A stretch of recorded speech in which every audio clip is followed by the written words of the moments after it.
Here we can see two types of cells. What is the main difference you are seeing in this? Here only one outer covering I have drawn. But look at this. Here one covering is there. Over that one more rigid covering is there, right? From the diagram itself, we can see this looks flexible, whereas this looks rigid. The first one we are seeing is an animal cell, whereas this is a plant cell. So both animal cell and plant cell have a plasma membrane, which is otherwise called a cell membrane. About the detailed structure of the cell membrane, we discussed in the previous video. Now, when it comes to the plant cells, in addition to the cell membrane, which is the outer covering in an animal cell, plant cell has got an additional layer outside the cell membrane. So that covering is called a cell wall. Okay. So in animal cell, the cell boundary is cell membrane. In plant cell, the boundary of the cell is cell membrane, but there is one more covering outside that is called a cell wall, which is a peculiar feature of plant cell which is not there in animal cells. Now, do only plant cells have cell wall? No. There are two more cases where we can have cell wall, that is bacteria. Bacteria have cell wall, but it is not made up of cellulose. The material is different. The same way, the fungi also have cell wall. Fungal cell wall is also not made up of cellulose, but it is made up of chitin. Okay. So, three cells having cell wall if asked: plant cells, bacteria and fungi. How do you distinguish plant cell and animal cell? The most important one is the presence of cell wall in plant cells, which is absent in animal cell. What are the functions of this cell wall? We know that animals can do movement. Plants also show movement because movement is a characteristic feature of living thing. But here another word is there, locomotion. So have you heard of locomotion? Locomotion means the movement from one place to the other. That is possible for an animal, but that is impossible for a plant cell. So since plants are standing in the same place throughout their life without going from one place to the other, they need better protection.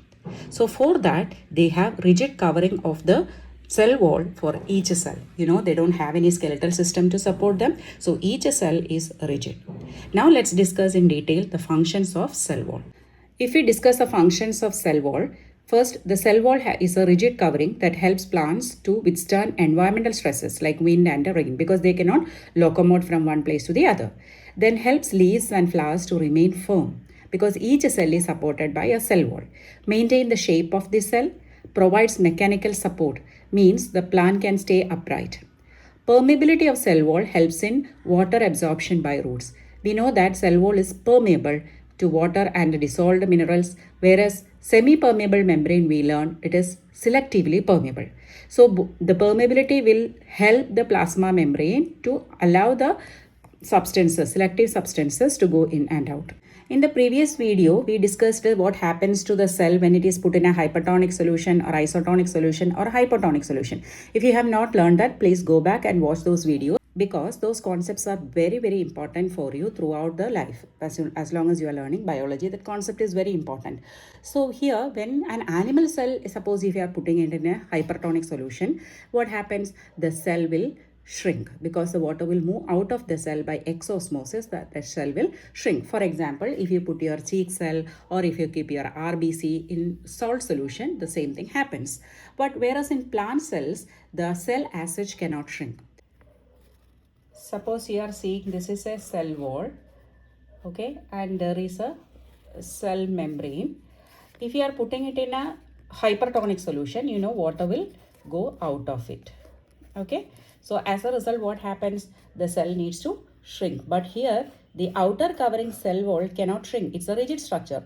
Only the inner content will withdraw from the cell wall. So this gap increases because when water goes out, this inner content becomes thicker and it will come and occupy a position in the center.